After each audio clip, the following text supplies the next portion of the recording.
일반적으로 무릎에 부상이 있는 경우에는 크게 보면 허벅지 앞쪽에 근력이 약한 경우는요, 슬개골이라고 하는 무릎 앞쪽에 있는 그 슬개골에 불안정성이 생기면서 무릎 자체에 부상을 만들어냅니다.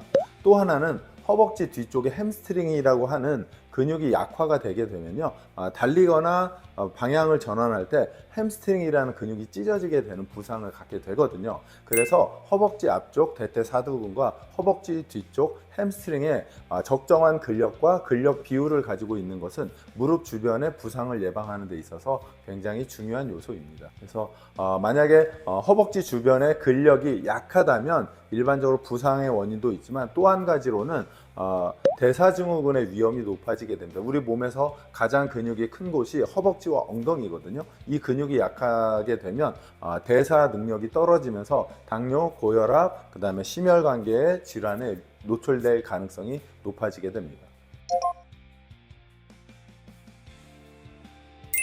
일반적으로 달리기는 무릎 부상을 일으키진 않습니다. 마라톤 선수라든지 장거리 선수들이 무릎 부상보다는 발목과 발바닥에 부상이 많이 생기거든요. 만약에 러닝을 하시는데 무릎에 부상이 자꾸 생기거나 통증이 생긴다면, 우선 첫 번째는 뛰는 주법을 좀 확인해 볼 필요가 있고요. 왜냐하면 달리는 그 폼이 잘못됐을 경우 무릎에 부담을 주어 부상을 일으킬 수 있고요. 또 한 가지는 내가 할 수 있는 범위보다 너무 과도한 러닝을 했을 때 과훈련에 의해서 부상이 생길 수 있기 때문에 이 두 가지를 확인해 보시면 제가 볼 때 무릎 부상에서 안전하게 러닝을 할 수 있을 것 같습니다. 네, 일반적으로 이제 무릎에 부담을 주지 않기 위해서 수영 또는 자전거를 하는 경우가 있는데요. 기본적으로 수영은 무릎에 부담을 주지 않기 때문에 부상의 초기에 좋은 운동입니다. 하지만 평영이라든지 특히 평영 같은 경우에는 무릎에 부담을 줄 수 있기 때문에 조금 조심하셔야 되고요. 그 다음에는 초기 부상을 지난 이후에는 수영으로는 허벅지 근육이 만들어지지 않기 때문에 초기가 지난 상태에서는 수영이 무릎에 크게 도움은 되지 않습니다. 또 한 가지, 자전거는 무릎에 부담을 주지 않으면서 근력을 향상시킬 수 있는 가장 좋은 방법인데요. 그래서 안전하게 허벅지 근육을 만들고 향상시키는 데 있어서는 자전거를 추천드립니다. 그래서 만약에 부상을 당했다면 초반부에는 수영을 좀 하시고 어느 정도 통증이나 불편감이 없어진다면 자전거를 타면서 근력을 확보하면 아주 좋은 회복 운동이라고 할 수 있겠습니다.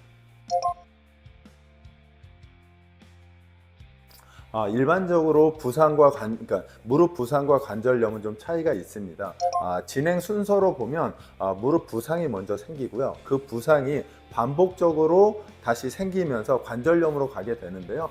일반적으로 관절염은 부종이 많이 생기는 경우가 많고요. 그래서 무릎 부상의 빈도가 잦아지기 시작하면서 관절염으로 간다고 생각하시면 될 것 같습니다. 그래서 가장 큰 건 부종에 대한 유무이고요. 그 다음에 열감이라고 할 수 있겠습니다. 무릎 주변에 관절염은 열감이 많이 난다고 생각하시면 될 것 같습니다.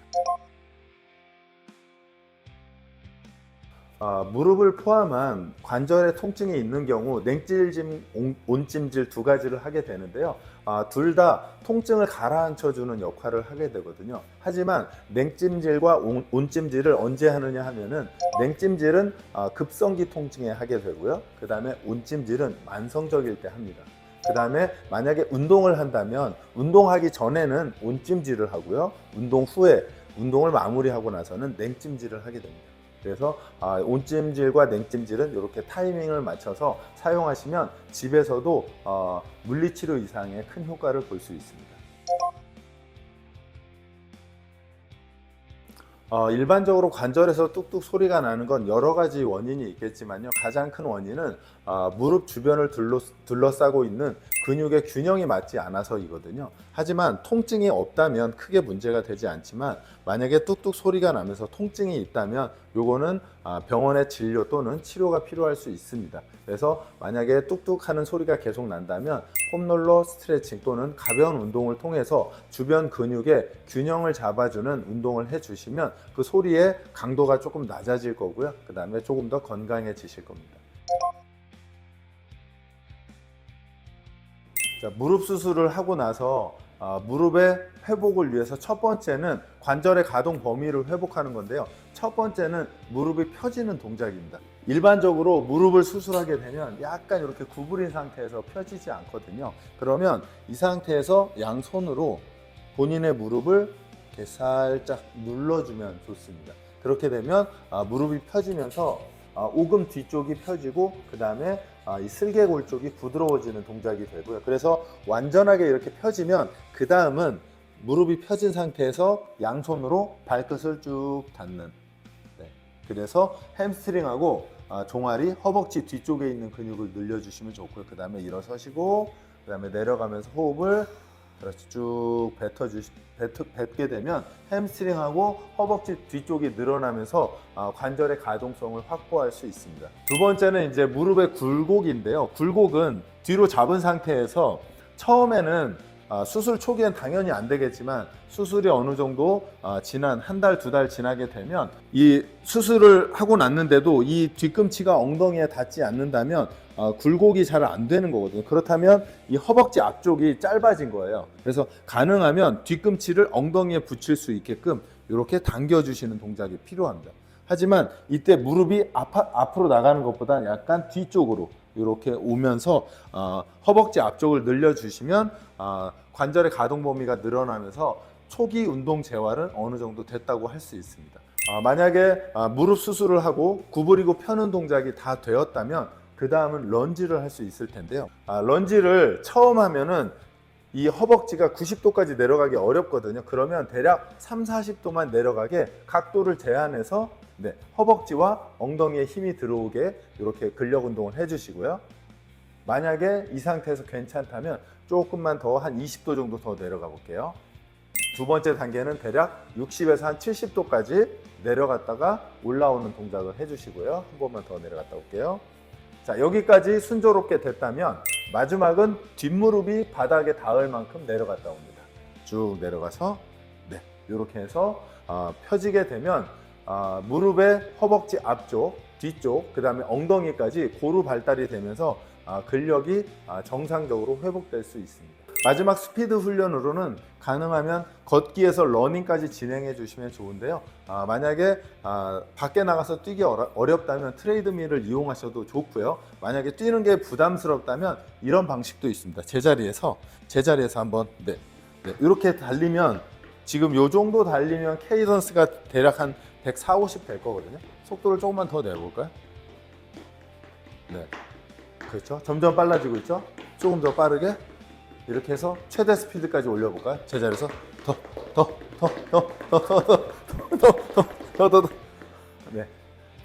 이런 식으로 우리 몸이 회복될 때 유연성, 그 다음에 근력, 그 근력을 기반으로 한 스피드까지 붙여야 정상적으로 회복됐다고 할 수 있습니다. 그래서 러닝이나 지금처럼 빠르게 발을 움직이는 것까지 하셔야 정상적으로 스포츠를 즐기거나 내 몸을 움직일 수 있습니다. 만약에 재활 운동을 진행하는 과정에서 관절의 가동 범위나 근력이나 스피드 훈련을 할 때 우선은 운동 전후로 무릎이 붓거나 통증이 있는 것은 피하셔야 하고요. 그래서 만약에 부종이나 통증이 있는 동작들은 피해 주시고 그렇지 않은 동작으로 또는 그렇지 않은 운동 강도를 설정해서 해야 재부상의 위험이 없이 정상적으로 복귀를 할 수 있을 것입니다. 무릎에 통증이 있는 여러 가지 이유 중에 하나는 근육이 짧아지는 경우들이거든요.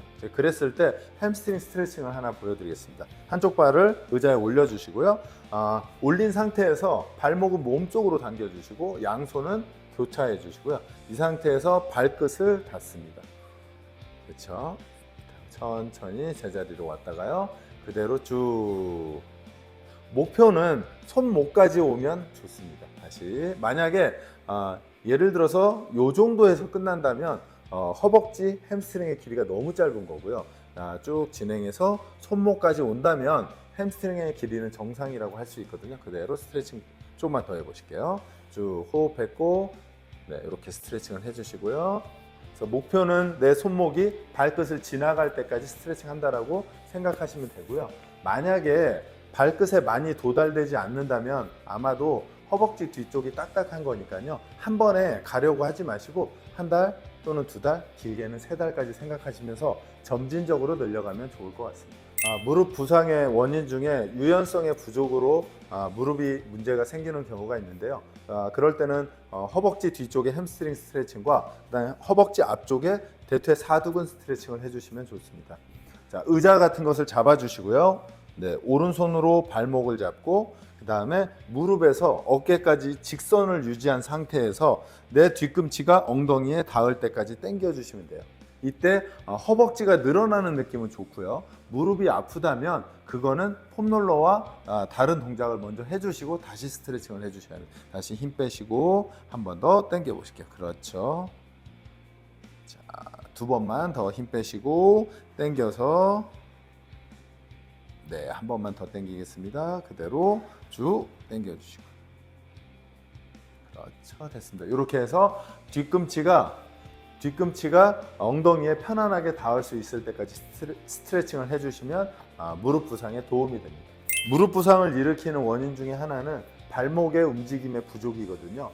발목이 딱딱한 경우도 무릎 부상을 일으킬 수 있어서 발끝을 올려주시고 그 다음에 엉덩이를 펴고 허벅지를 앞쪽으로 쭉 이렇게 밀어주시고요. 무릎이 펴진 상태로 앞으로 와야 됩니다. 그래서 이렇게 해서 가슴 펴고 쭉 와서 10초에서 30초까지 스트레칭을 해주시고 다시 뒤쪽으로 살짝 물러나서 이완시켰다가 다시 앞쪽으로 그대로 스트레칭하고 다시 제자리로 돌아가고 한 번만 더 하실게요. 이때 무릎 구부러지면 안 되고요. 그 다음에 고관절도 구부러지면 안 되고 가슴도 편 상태로 스트레칭을 해주면 좋습니다. 남성과 여성의 무릎 부상의 원인이 조금 다른데요. 남성들은 대체적으로 관절과 근육이 좀 딱딱해서 생기는 경우가 많고요. 그 다음에 여성들은 조금 근육이 없어서 좀 너무 헐렁한 상태에서 부상을 당하는 경우가 많습니다. 이게 첫 번째 이유고요. 두 번째는 남성과 여성의 골반의 차이거든요. 남성의 골반보다는 여성의 골반이 넓기 때문에 넓은 상태에서 대퇴골이 밑으로 내려와서 무릎이 이렇게 X자로 됩니다. 그런 상태가 됐을 때 무릎의 부담이 커지거든요. 자, 잘 안 되겠지만 한 번만 보여주세요. 이 상태에서 골반이 넓게 되면 무릎이 이렇게 안으로 모이면서 스트레스가 안쪽으로 들어오게 되거든요. 이랬을 때 여성들에게 무릎 부상이 많이 생깁니다. 그래서 다시 한번 바로 서시고 차렷 상태에서 런지를 하거나 스쿼트를 했을 때, 특히 스쿼트를 했을 때 양발 벌려 보실까요? 무릎을 안으로 살짝 모아서 대체적으로 여성들이 이렇게 스쿼트를 하는데요. 부상의 원인이 돼요. 자, 일어나 보시고 한 번만 더 똑같이 이렇게 해서 무릎이 안으로 모이지 않게 해야 되고요. 일어나시고 좋은 자세는 양쪽 무릎이 발등 쪽으로 가는 겁니다. 약간 벌려서 그렇죠. 그래서 생각보다 무릎이 약간 바깥쪽으로 갔을 때 무릎이 안정적으로 자리를 잡습니다. 일어나시고 두 번만 더 해볼까요? 그렇죠. 그래서 거울을 보고 한번 앉아 보시면 좋은 동작인지 아닌지를 확인할 수 있습니다.